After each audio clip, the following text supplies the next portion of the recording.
Happy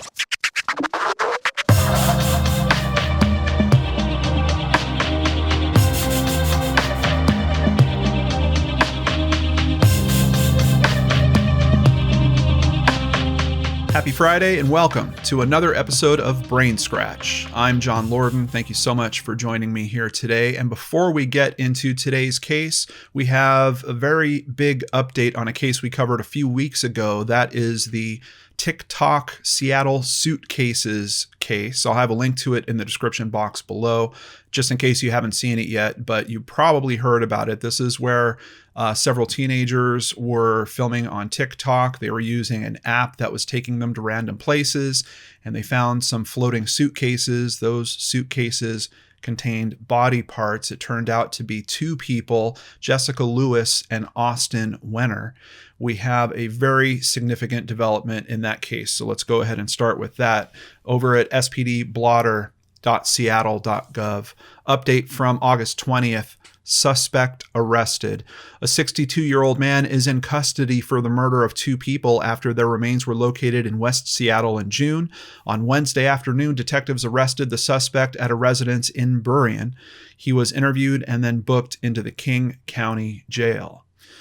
62-year-old man, not exactly what I was thinking for this case, especially the way that their remains were found. It almost seemed like I was thinking there might be some connectivity to some type of criminal element, like a drug dealer or something like that. And not to say that, a 62-year-old man couldn't be that, but let's get a bit more of the story here. Jumping over to king5.com. The suspect has been identified as Michael Dudley of Burien. A judge found probable cause for 2 counts of first-degree murder and set Dudley's bail at $5 million. Court documents indicate Dudley was the victim's landlord, and they got into a dispute over rent money.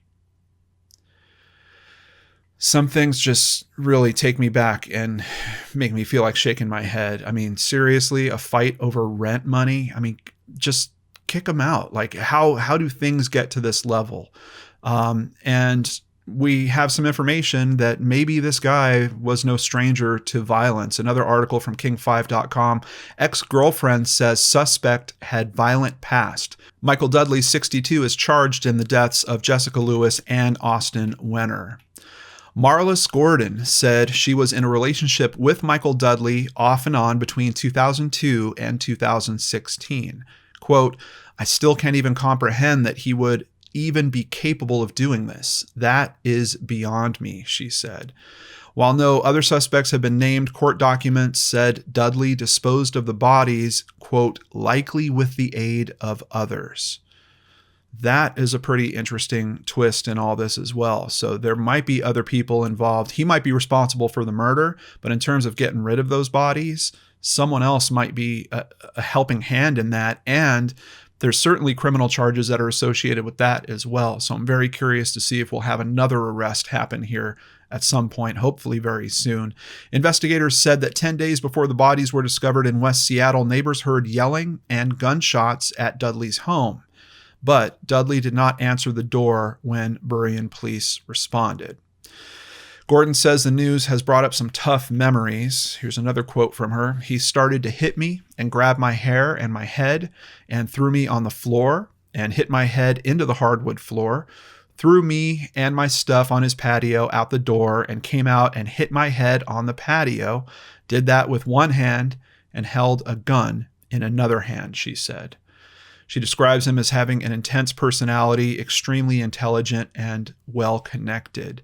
And the well-connected thing kind of hit me weird. She's talking about it in a way where she's thinking that because he's got friends that can help him out, he might be able to actually make bail on this. The bail amount might be set at $5 million, but usually to get a bond on that, you only need about 10% of that. So she's kind of thinking he might actually be able to scratch that together with his friends. But in terms of being well connected, I'm thinking more along those lines of kind of what my original intuition was. Is it possible that he had connections to some form of criminal element and they were trying to help him dispose of the bodies in this way?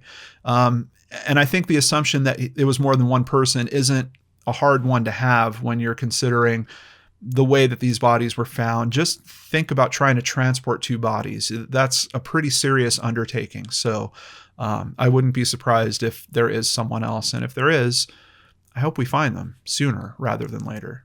I'll keep you guys posted with any further updates on that case, and hopefully we'll have an episode of Case Cracked about that soon when we have justice finally arrive for both of these people that lost their lives.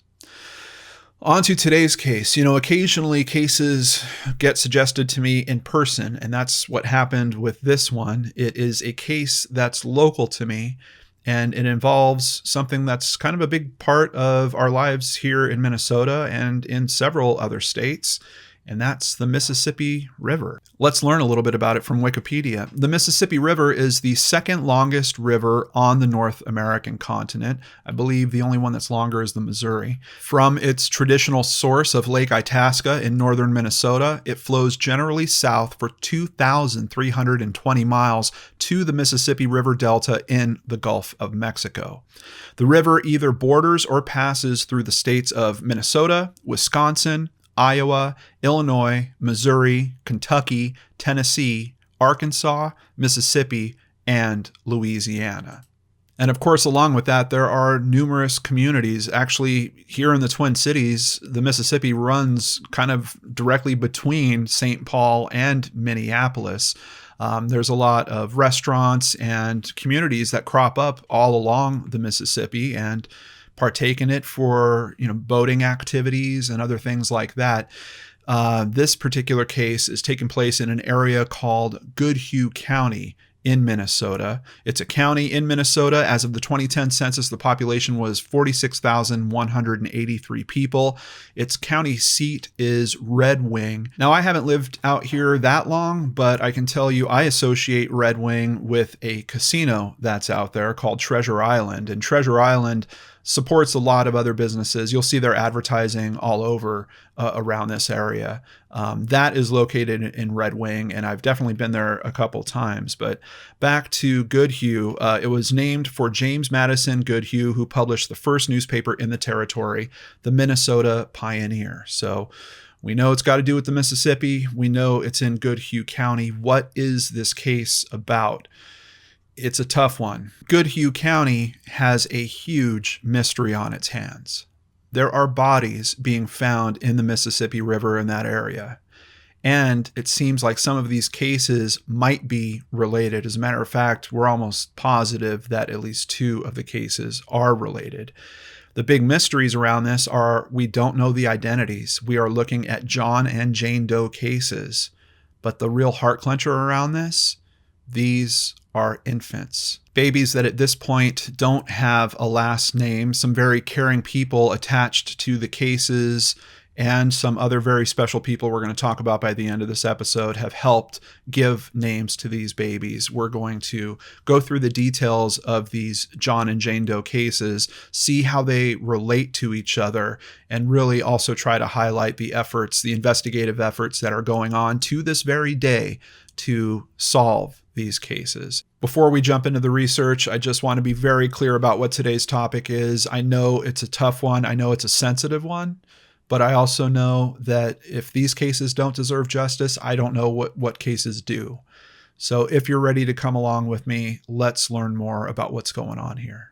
So let's go ahead and start with the first one. This body was found on November 4th, 1999, a female white Caucasian. Let's get into some of the details here. She was 21 inches long, weighed about 6 pounds. A full-term infant with umbilical cord still attached was found 10 yards north of the Mississippi shore near 800 Levy Drive, Red Wing, Minnesota. The body showed slight signs of decomposition upon discovery. The infant had not been in the water for long. The race of the decedent is most likely white. She had straight brown hair, and outside of that, the only other thing noted was the body was found wrapped in a towel. Certainly some opportunities for forensic analysis around that towel, and we'll see if we get any feedback on that as well. Jumping over to doenetwork.org, estimated date of death, they think was probably 1 to 2 weeks prior to the discovery. Cause of death, unfortunately unknown. And we're going to hit that a lot with these cases, but there are some determinations that they're able to give us in the analysis. Thankfully, DNA is available. Now, keep in mind, originally back in 1999, yes, there was DNA analysis, but it was kind of along the mentality of one-to-one matching. You kind of had to know who you were going to test against it. Nowadays, that technology has changed radically. We're going to see if that comes into play with this case as well. Some more on the circumstances of discovery. The mother of the children may have hidden the pregnancies and is probably familiar with the area. And if you're hearing the plural in there, yes, there is another child, and that's part of why we're looking at these cases in the way that we are. Forensic artists from the National Center for Missing and Exploited Children used photographs of the bodies and the infant skull measurements to create composite drawings of what the babies might have looked like at the time of their deaths. The clothing in the drawings is not connected to the investigation, and I'm really thankful they're making that determination, because when I saw the pictures, I was kind of thinking that as well, but when you get into the details, the clothing was definitely not there. Authorities hope the composites can help piece together a frustrating puzzle. Over the years, they have had more than 100 leads. So you can tell the authorities certainly working on this case. So this is the location where the baby was found, actually in the Mississippi River. And you can see here, the Mississippi is kind of the borderline for Minnesota on the south side and then Wisconsin on the north side. And there was something about that kind of struck me as well, because I've looked into cases before where, a body is found close to a border, and I'm always wondering, are they trying to change the jurisdiction to hamper the investigation? Is this something where get the body across into Minnesota coming from Wisconsin, and hopefully that'll kind of mess up the records enough, or the investigation will choose to focus on that particular area and not really look in Wisconsin. I can't tell you if that's really a factor in this case or not. It's just a consideration that comes up in my mind when I see a body being found so close to a state border in particular. From what I understand, there were some people that were boating recreationally in this area, and they are the ones that found the body of what is now known as Jamie. Jamie is the nickname given to a newborn baby girl found in Minnesota in 1999. 4 years and 1 month later, we have it happen again. A male white Caucasian is found December 7th, 2003, once again in the Mississippi River. He is 14 inches long, weighs about 7 pounds. The live-born infant male was found on the edge of Lake Pepin.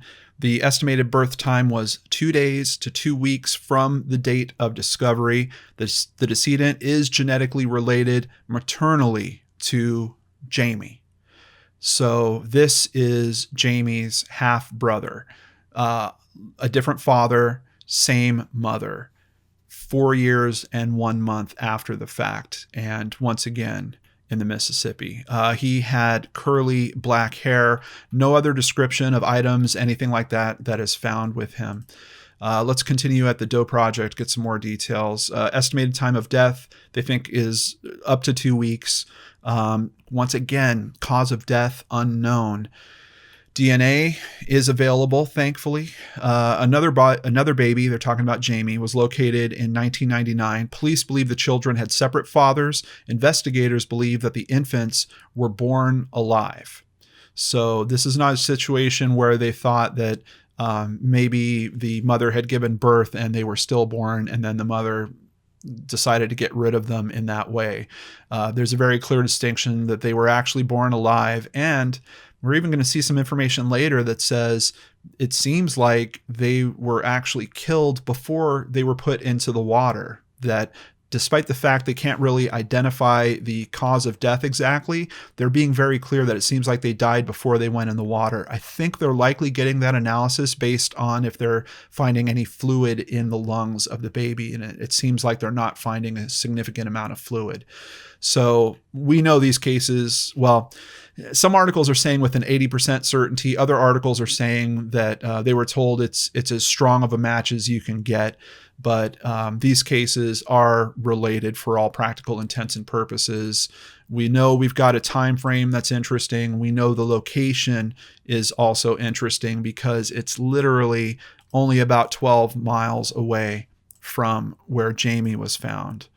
This area over here, Old Frontenac, is where the boy would be found. And for some reason, the boy doesn't seem to get his name until a later time, but I can tell you that people that are caring and working this case and caring about what happens to this boy after this occurrence have named him Corey. Here you could see at unidentified.wikia.org, they're still referring to him as Goodhue County John Doe. An infant found deceased in 2003. He was the only child of the three to be male and was not given a nickname, as the girls were, at least they're saying at the time of when this was written. So let's jump into one article and learn a little bit about these cases. Like I said, we know that these two are certainly related, so I kind of want to analyze those a little bit more before we bring the third one in here. City Pages is a publication we've relied on before, especially for the Elisa Gomez case. And they've put together a really well-written article here. If you have the extra time, I highly recommend that you come through and give it a read. But let's go through it and just kind of pull out the facts that we can. The river of secrets around one mother and two floating Minnesota babies. The arrow-shaped tract of southeastern Minnesota, known as Goodhue County, hugs the Mississippi River. Months can separate incidents of violent crime. For homicides, years. On a December afternoon in 2003, a group of teenage girls had been hiking along the Mississippi near Frontenac, a village outside Red Wing. Goodhue Sheriff Detective Pat Thompson won't forget what the dispatcher relayed to him. The girls found the body of a baby boy floating just offshore. The discovery was similar to another 4 years prior. In late 1999, fishermen found the body of a newborn girl. They retrieved it from Red Wing Bay, about 12 miles upriver. Quote, in both cases, we have the victims, apparently both dumped in the water, no witnesses, and little, if any, physical evidence, says Thompson. Based on the facts we had at the time the second baby was discovered, we believed we had two separate cases. At least, that's what we thought. On an early winter afternoon in 1999, the squad car's radio chirped. All available to Bay Point Park, said the dispatcher. We have a victim, a towel, and whatever the autopsy is going to tell us, Thompson says. The water washed away whatever physical evidence there was. We have no name, no witnesses, no one calling to say this baby is missing. But because the harbor is calm water and the current doesn't run through there, we were pretty sure that the likelihood she had washed into the harbor was very, very slim. We believed the victim was found close to where she entered the water. So he's making a really interesting point here. You could see Bay Point Park here is kind of, you got the Mississippi on this side, but you've got Red Wing Bay here. And you would imagine that, you know, if they found her in the Mississippi proper, like right in the flow out there, you could assume that Jamie's body could have traveled a considerable distance. But being found in the bay here, I think he's making a strong point. It seems like she was probably put into the water in this location. I guess theoretically outside of that, if the current would allow it, if she was put in upstream some way and then some of it kind of flowed into Red Wing Bay, it's possible that she might have moved downstream a little bit, but you know, I have to trust what he's saying here. I'm certainly no expert on this area or how these currents would work. And it seems like this is a department that doesn't have to work too many homicides. Quote, we've had previous homicides from time to time, he says. How many? Maybe 5. Most of our cases are pretty clear-cut about what happened. When we pulled up to the scene in 99, I thought this was going to be an easy case. Somebody's going to know someone who was pregnant and they don't have the baby, right?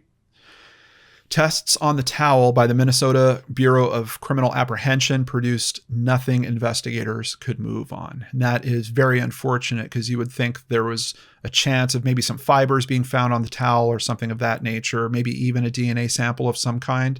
But unfortunately, they did not find anything. I wonder if they've actually retested it recently because I'm sure that they ran that test back in 99.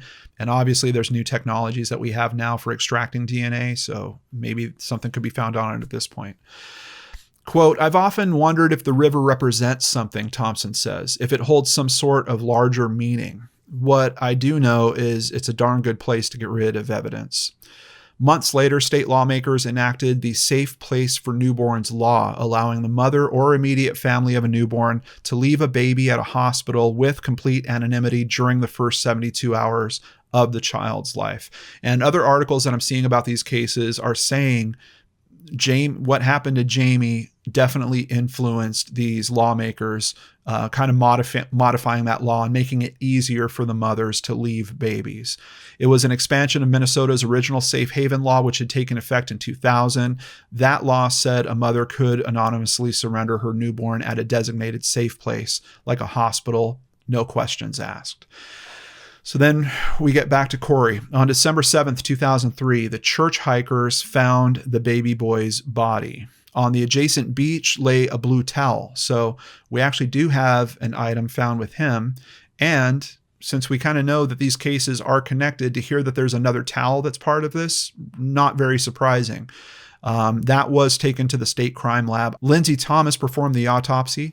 As with the first victim, she concluded this baby had been born alive and died before being disposed of in the river. So once again, I think that's because of likely some analysis they're doing with the lungs of the children and not seeing that there is water in there. There's actually other ways to detect drowning as well. So there could be some other indicators that they're using on top of that. How long the baby had been alive after birth, Thomas couldn't say. News reports generated 24 tips. And I know before I said there was hundreds of leads, but keep in mind that was written as kind of a summary of all these cases. This article is kind of rolling the clock back a little bit. Detectives canvassed some 75 nearby residences, finding nary a witness, a droplet of blood, or out-of-place tire tracks. So basically, kind of the typical things that you're looking for in these investigations, they're just not finding any help. And I think there's an important consideration to remember here. What if there's a possibility that the pregnancy was hidden? I do know that some women show much more than others do. And sometimes some ladies can get away with just kind of wearing baggier clothing and not relaying everything to their family. I actually had one particular instance I know of where a family literally found out the day that the woman was giving birth. She's like, "Oh, by the way, I'm pregnant and I need you to take me to the hospital." So I'm kind of wondering if that's the situation we have going on here, where the pregnancy is just completely hidden from any potential witnesses. Fibers from the towel provided nothing of consequence again. So we've got another towel, another shot at some forensics. Unfortunately, it doesn't really pan out except to say that it possibly came from a motel or laundry service. I really wish they would give us some more details on how they figured that out. I'm very curious about that, but maybe a little piece to this puzzle. Months after he'd been found, Corey, the sheriff's department received DNA results from state officials. Science said the newborns shared the same mother. Well, in the years of working on this channel, I haven't heard this term before, and my heart kind of wishes we never had to even come up with this term. Mothers who commit infanticide often share so many of the same traits and circumstances that the crime is remarkably patterned, says Santa Clara University law professor Michelle Oberman, the author of the book When Mothers Kill. They're likely to be teenagers, 17 and 18-year-olds most often, and almost never past the age of 30. They tend to be ultra immature. In other words, they're shy to a fault, outliers, unknowns. Their relationships with males tilt heavily toward not being very solid, which means their partners react to the news of a pregnancy by leaving. What I'm curious about here is, trying to profile someone that's doing this. We know we've got two separate occurrences. We know the occurrences are 4 years apart. So perhaps Jamie's occurrence, the mother might have been 17 or 18 years old, but that means that for Corey's occurrence, she's probably 22 or 23 years old. The incidence of infanticide in the U.S. isn't tracked. Some have estimated the rate to be as high as 300 annually. Many more are believed to go unreported. Everything about this speaks to an impulsiveness and a lack of planning, she says. I see her being a woman from the local area. This isn't a person capable of long-term planning. And, these are the experts talking. The only question I raise once again is it someone that is maybe familiar with the area? Could it be that they work in the area? And maybe that would change the scope of the investigation a little bit if you're looking for someone that only works in the area as opposed to lives there. But the experts seem to think that this is someone that actually does live in that area. And do they still live there to this day? I don't know. Continuing at the West Central Tribune, unfortunately, we're not done. Infant's body found in Mississippi River near Red Wing. So we've got the same river, we've got the same area. This is in March of 2007. So we've got even the same gap. It's 4 years again. A dead baby was found Monday floating in the water at Prairie Island Marina, according to the Goodhue County Sheriff's Department. And I guess if you factor in the months, we're not quite at a full 4 years, but still, it's pretty dang close. Quote, "We'll know more after the autopsy," said Pat Thompson, same guy working these cases, captain of the Sheriff's Department Investigation Unit, who's, I think, been promoted in this period of time. So he's now captain. He's overseeing all those investigations. 2 marina employees found the body around 12:30 while attempting to clean boat slips near the marina's Dock C, Thompson said. Also, kind of similar to Jamie's case, this baby's body is not found in the main thoroughfare of the Mississippi. It's kind of in a lake that's a little bit of an offshoot of it, Sturgeon Lake. It's not within the Mississippi River's main channel, but Thompson said the current is significant at this time of year. This is the 3rd time in 8 years a child has been found dead in area waters. Chief Deputy Scott McNerlin said solving cases where a body is found in the water can be difficult because the origin of the crime could be anywhere. So we do have another profile here for a white Caucasian female, body found March 26th, 2007, measured 21 inches long, weighed 6 pounds. The infant was found in the Buffalo Slough of the Mississippi River at the Treasure Island Marina, which I didn't even know they had a marina, but you could see on the map, there's kind of the casino, and then a ways back from that, there's a marina behind it. Slip 36, Dock C. The infant was near term or at term with no apparent congenital abnormalities. The infant appears to be of Caucasian descent and not a member of the Prairie Island tribe. I think some of the earlier articles that I've seen on this were, they were thinking that this baby might have been related to Native American heritage or possibly Hispanic heritage. Estimated time of being in the water was from a few weeks from discovery of the body to the previous fall or winter. So that's probably the biggest change in terms of all 3 of these cases. The first 2, first of all, we know they're connected, but the estimated time that they were in the water, they had put it at a matter of a few weeks. Here, we're getting a much wider time frame, possibly up to even 4 or 5 months. Black hair, 3 centimeters in length, no other clothing or accessories noted here at NamUs. Over at Doe Network, once again, cause of death not available, but thankfully DNA is available. Investigators have stated that this infant may not have the same mother as the other 2. So they're making a pretty clear distinction there. It's strange though, just looking at the pattern, looking at the location, could this be something that, like, is this now a copycat? Is this a method that the first mother told someone else and now they have done? It's too close in so many ways. Yes, we know that the timing's a little different in terms of when the discovery of the body's made, but that doesn't really change the method of operation for the person that's doing it. If you look at all of these cases, they seem to be doing the same exact thing over and over and over. Let's go ahead and bring up a map real quick because I want to show you one other thing that's interesting about this. Remember how in the first case it was 12 miles apart? Well, if we go from the first case, once again, from where Jamie was found at 800 Levee Road, this is also 12 miles apart, but it's 12 miles upstream. So within this 24-mile stretch, these 3 bodies are found. So it just certainly raises a lot of questions about these cases being related. Even if DNA is not saying this is the same mother, it really seems like this method has been transferred in some way, and it just makes you wonder what the heck is going on. Over at ABC News, we get some comments from the county sheriff that's working this case as well. And keep in mind, this article is from 2007, so some of the information I've given you from the City Pages article, that actually came out after this. So these facts don't exactly line up with it. And I think it's before they had better analysis that we've seen in the City Pages article. But the quote here from Goodhue County Sheriff Dean Albers is, "To do it once, I think society can understand. They won't condone it, but they can understand a desperate act by a young girl. To kill 2 children, we're just in a whole different situation."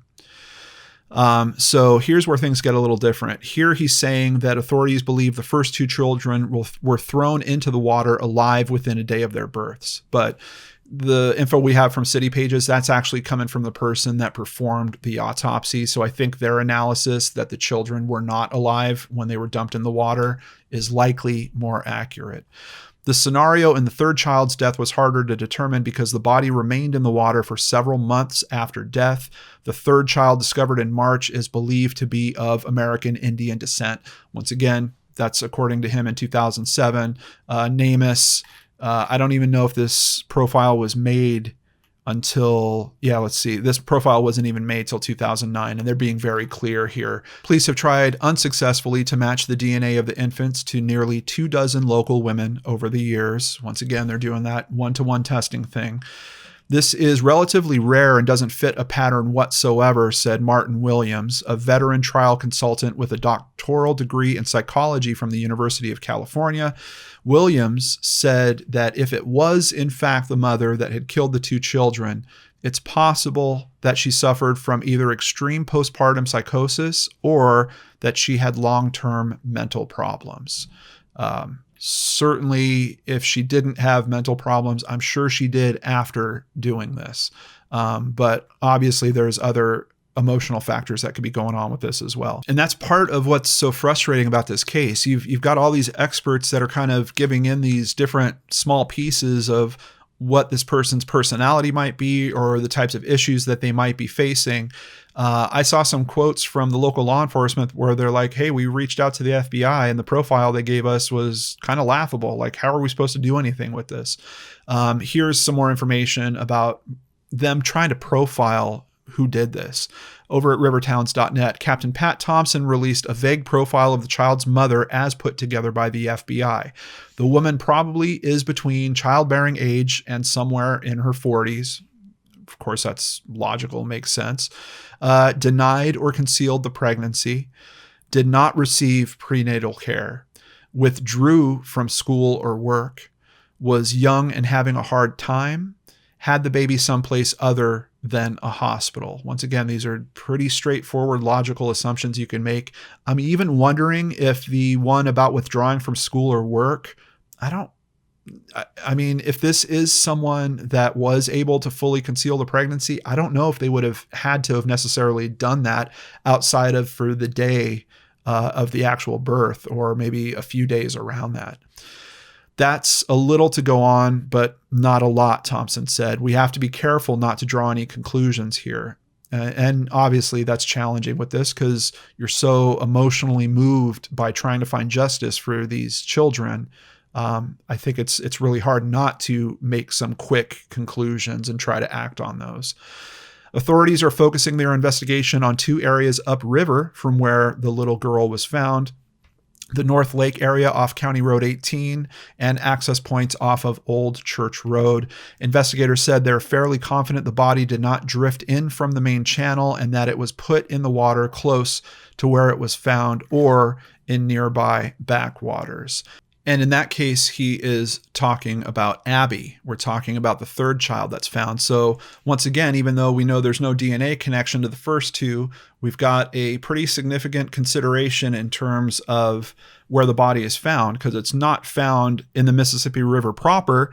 It's found in kind of an offshoot of that, which is Sturgeon Lake here. So we're talking about cases that started in 1999, 2003, 2007. Here we are sitting in 2020. Where do you go with this stuff at this point? I keep mentioning that there's DNA available and there's new technologies available and new methods. And thankfully, here at the Star Tribune, August 5th, 2020, we get a report that says that's the direction that investigators are heading in. Push is on to solve deaths of 3 infants found in Mississippi River years ago. The sheriff's office in Goodhue County, where the babies were found, wants to conduct DNA analysis on the remains as part of its investigation.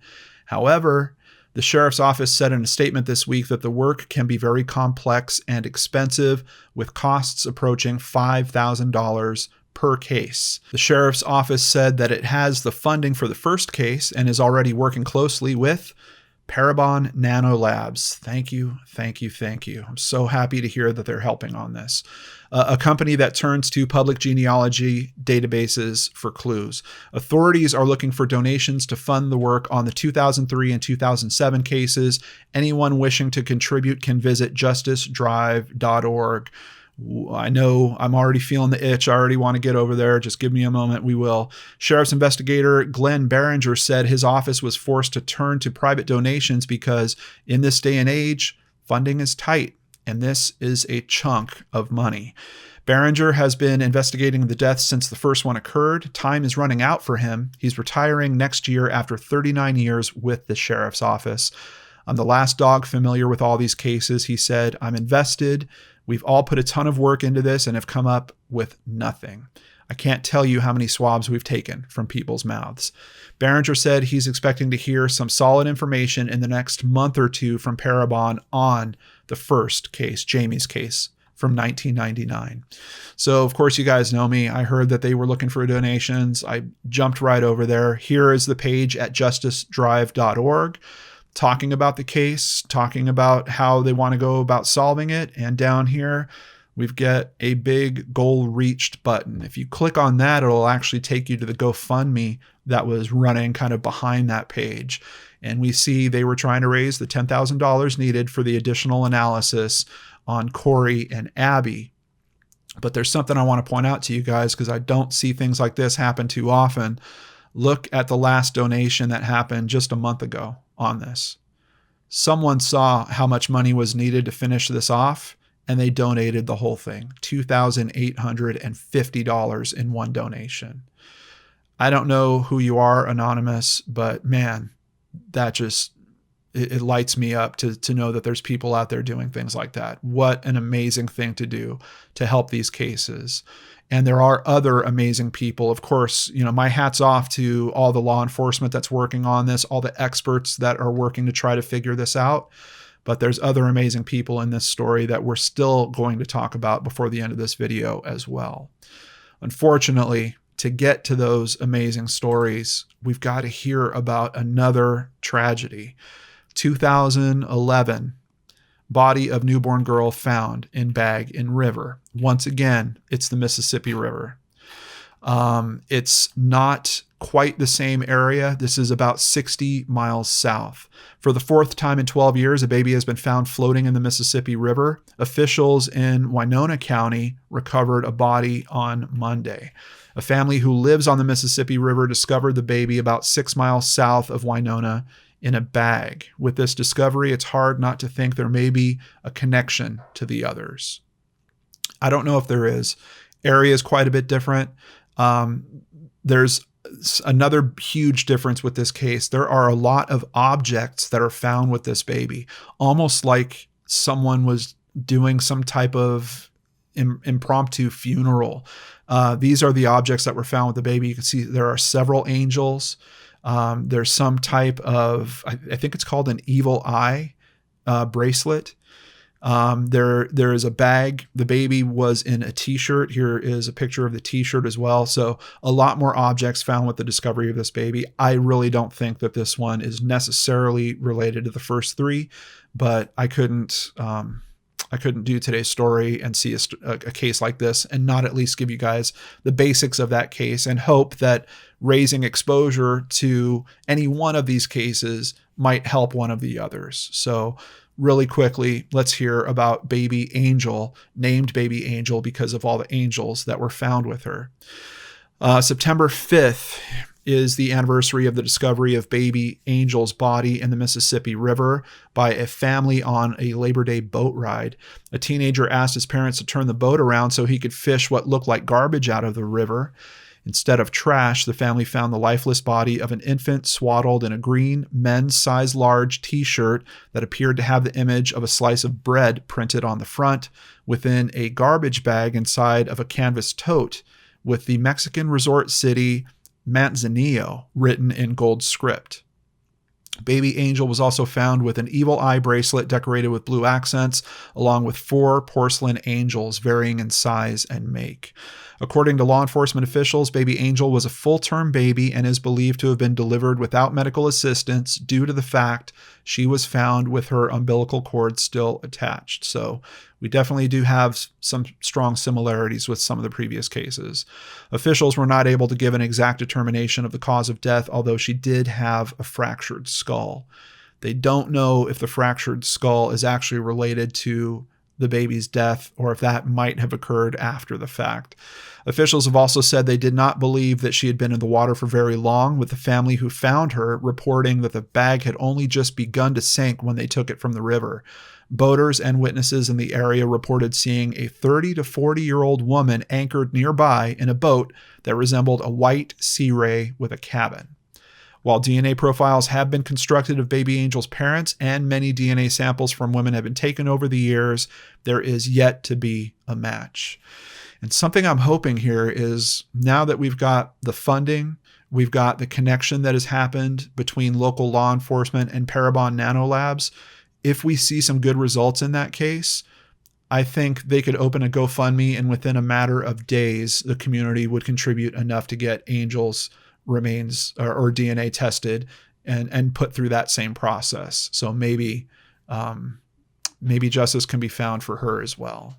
So we're always looking for the highlights. We're always looking for the heroes in these cases. And sometimes you have people that have faced tragedy themselves, and their way of coping with that is trying to help others in similar situations.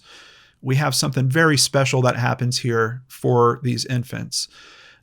This is an article from September 2011. An infant girl whose body was found recently in the Mississippi River may soon find her final resting place near 3 other babies discarded the same way. Jean and Dawn Madsen donated space in their family plot in Red Wing's Oakwood Cemetery for the first 3 babies. Their names are etched on a single stone: Jamie, Corey, and Abby. The Madsens have told Goldhue County authorities that they would do the same for the 4th child. The Madsens lost their own daughter to stillbirth more than 20 years ago.